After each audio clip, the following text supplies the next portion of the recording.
ক্লাবের আয়োজনে আজকে আমাদের বাংলাদেশের একজন বিশিষ্ট সাংবাদিক, দৈনিক ইত্তেফাকের জয়েন্ট এডিটর এবং একই সাথে বাংলাদেশ সংবাদ সংস্থার চেয়ারম্যান জনাব আনোয়ার আল দিন ভাইকে আমরা শুভেচ্ছা জানিয়েছি।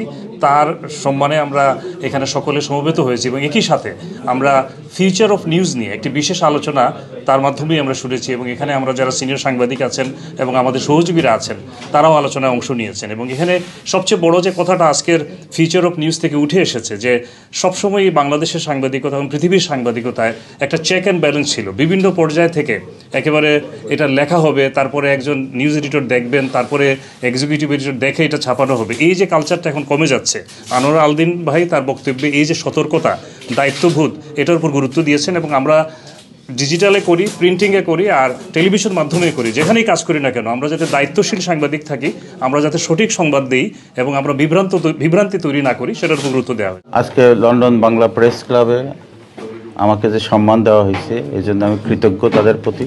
বাংলা সংবাদপত্রের বিকাশ এবং বিবর্তনের ধারাবাহিকতায় আজকে যেখানে আমরা এসে দাঁড়িয়েছি এই ডিজিটাল প্ল্যাটফর্মে, এবং আগামী দিনে আর্টিফিশিয়াল ইন্টেলিজেন্সের যে ঝুঁকি এবং সম্ভাবনা সেটাকে আমাদেরকে গ্রহণ করতে গেলে আমাদের আরও সতর্কতার সাথে সংবাদ লিখতে হবে, সংবাদ সংগ্রহ করতে হবে। কারণ এখন ভুল ভ্রান্তি এবং যাচাই বাছাইয়ের সুযোগ ডে বাই ডে সংকুচিত হয়ে যাচ্ছে, কমে যাচ্ছে।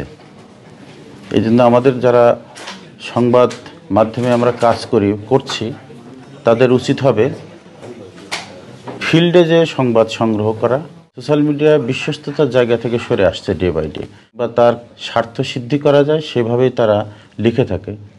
সুতরাং আগামী দিনের সংবাদ মাধ্যমকে যদি পাঠকের কাছে, জনগণের কাছে, মানুষের কাছে, সাধারণ যারা দর্শক তাদের কাছে যদি আরও বিশ্বাসযোগ্য করতে হয় তাহলে আমাদেরকে অবশ্যই প্রতিটা সংবাদ সংগ্রহ এবং প্রচারের ক্ষেত্রে আরও সতর্ক হতে হবে। বাংলাদেশের মিডিয়া আর ব্রিটিশ বাংলাদেশের মিডিয়ার ভিতরে আমি খুব একটা পার্থক্য দেখি না। সাংবাদিক মানেই যেখানেই থাকুক সেই সংবাদকর্মী, সেই সাংবাদিক।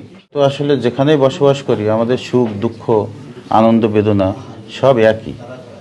তো এখানেও একটা ঘটনা ঘটলে আমরা বাংলাদেশে যখন পাই তখন এখানকার লোক যেভাবে তাদের অনুভূতি প্রকাশ করে আমরা কিন্তু একই অনুভূতি প্রকাশ করি। আর বাংলাদেশে একটা ঘটনা ঘটলে আপনারা সাথে সাথে কিন্তু এখানে একই রকম অনুভূতি প্রকাশ করেন। যেমন বাংলাদেশে কোনো ঘটনা ঘটলেই আপনাদের মাধ্যমেই কিন্তু এখানকার যারা প্রবাসী আছে তারা কিন্তু এটা জানতে পারেন, এবং তারা, আমি দেখছি যে একটা ঘটনা ঘটলে আপনারা মানববন্ধন করেন, এটার জন্য প্রতিবাদ করেন, এবং সেগুলি কিন্তু একসময় প্রতিকারও হয়ে যায়।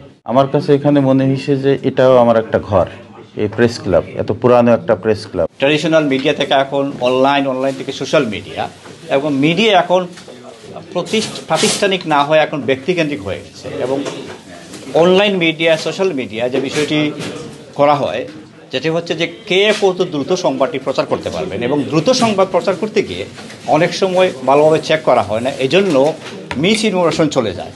এখন মিস ইনফরমেশন যখন একটা মিডিয়া থেকে চলে যাবে, এই মিডিয়া পাঠকের কিংবা দর্শকের তাদের গ্রহণযোগ্যতা হারিয়ে ফেলবে। তাই আজকের আলোচনায় যে বিষয়টি প্রাধান্য পেয়েছে সেটা হচ্ছে মিডিয়ার দায়িত্বশীল হওয়া, সংবাদ প্রচারের ক্ষেত্রে, প্রকাশের ক্ষেত্রে ভালোভাবে চেক করা এবং দায়িত্বশীলতাতে সংবাদ প্রকাশ করা। তাহলে আপনার মিডিয়ার এবং আপনার গ্রহণযোগ্যতা বাড়বে। টাওয়ার হ্যামলেটসের প্যারেন্টসদের দৃষ্টি আকর্ষণ। ভাষা শিক্ষার মাধ্যমে সন্তানের একাডেমিক ও চাকরির সম্ভাবনা উজ্জ্বল করুন। ক্লাস শুরু সেপ্টেম্বর-অক্টোবরে। বাংলা, আরবি, ম্যান্ডারিন, ক্যান্টনিজ, সোমালি এবং আরও অনেক কমিউনিটি ল্যাঙ্গুয়েজ থাকছে আফটার স্কুল ও স্যাটারডে ক্লাস। মনে রাখবেন, একাধিক ল্যাঙ্গুয়েজ উচ্চতর শিক্ষায় উন্নতির সম্ভাবনা বাড়ায় এবং নিজস্ব ভাষা, ঐতিহ্য ও সংস্কৃতির সাথে আরও গভীর সংযোগ ঘটায়। ন্যাশনাল কারিকুলামে সর্বোচ্চ 15 জনের ক্লাস। আজই রেজিস্ট্রেশন করুন।